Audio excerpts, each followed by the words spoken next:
मिरजेत 165 वर्षांची उज्ज्वल परंपरा असलेल्या पीएम श्री मिरज हायस्कूल मिरज इथं शैक्षणिक, क्रीडा, सांस्कृतिक तसेच स्पर्धा परीक्षांमध्ये उल्लेखनीय यश संपादन करणाऱ्या विद्यार्थ्यांचा भव्य सत्कार सोहळा उत्साहपूर्ण वातावरणात संपन्न झाला। शाळा समितीचे अध्यक्ष तथा सांगली मिरज कुपवाड महानगरपालिकेचे सन्माननीय महापौर श्री धीरज सूर्यवंशी यांच्या हस्ते विद्यार्थ्यांचा सत्कार करण्यात आला। यावेळी विद्यार्थ्यांना नशामुक्तीची शपथ देण्यात आली। मिरज हायस्कूलच्या विकासासाठी आवश्यक ते सर्व करू अशी ग्वाही सांगली, मिरज आणि कुपवाड महानगरपालिकेचे महापौर धीरज सूर्यवंशी यांनी दिली।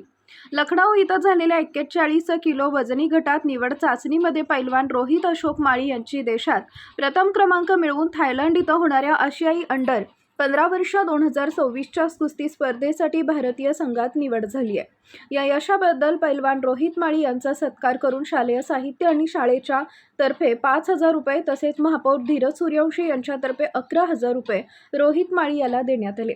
यावेळी उपायुक्त स्मृती पाटील, मुख्याध्यापक राजेंद्र नागरगोजे, नगरसेवक दयानंद खोत, प्राध्यापक रवींद्र फडके, शिष्यवृत्ती विभाग प्रमुख सचिन कांबळे, कार्यालयीन प्रमुख नरेंद्र कांबळे यांच्यासहित शिक्षक, विद्यार्थी मोठ्या संख्येने उपस्थित होते।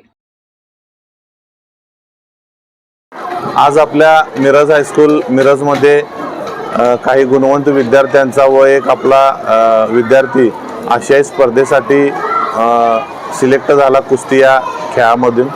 तर त्याचा गौरव आणि त्याचा एक सत्कार करायचा म्हणून आज आम्ही शाळेमध्ये सर्वजण आलो होतो आणि आज अत्यंत चांगल्या पद्धतीनं त्या विद्यार्थ्याचा गौरव आम्ही केलेला आहे आणि त्या विद्यार्थ्याला लागणारी सर्व मदत शाळेकडून असू दे किंवा आम्ही सर्वजण मंडळी असू दे करण्याचे आश्वासन दिलेले आणि सुरुवात केलेली आहे। पुढील त्याच्या वाटचालीस आम्ही सर्वजण मिळून त्याला चांगल्या शुभेच्छा देतो आणि तो आपल्या इंडियासाठी खेळायला 41 किलो वजनी गटात जात आहे। तर तिथून सुद्धा तो गोल्ड मेडल आणेल अशीच अपेक्षा व्यक्त करतो आणि आज त्याचबरोबर आपल्या शाळेतील सर्व मुलांना नशामुक्तीची शपथ देणे सुद्धा गरजेचं होतं। ते सुद्धा आज आम्ही सर्वांनी मिळून नशामुक्तीची शपथ आम्ही पण घेतलेली आहे आणि त्यांच्यासाठी सुद्धा दिलेली आहे।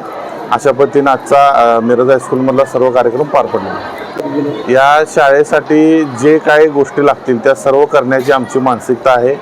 महापौर झाल्यापासून मी या शाळेसाठी विविध गोष्टी आम्ही 2-3दा भेट दिलेली आहे। काही लागणाऱ्या गोष्टींची यादी मी आपल्या मुख्याध्यापक आणि आपले मॅडम स्मृती पाटील मॅडम यांना करायला सांगितलेले आहे। शाळेसाठी विशेष फंड म्हणून आम्ही 2 कोटी रुपये येत्या बजेटमध्ये धरलेले आहेत। तर त्या माध्यमातून शाळेचं ग्राउंड असू दे, शाळेतील विद्यार्थ्यांची बसण्याची व्यवस्था असू दे, शाळेतील विद्यार्थी ज्या फळ्यावर शिकतात त्या फळ्याची नवीन नूतनीकरणाची व्यवस्था असू दे, शाळेतील ग्रंथालय असू देत, शाळेसाठी जे काय लागणार आहे ते सर्व देण्याची आमची मानसिकता आहे आणि ते आम्ही पुढील 3-4 महिन्यात सगळं पूर्ण करून दाखवू हेच तुम्हाला सर्वांना सांगतो।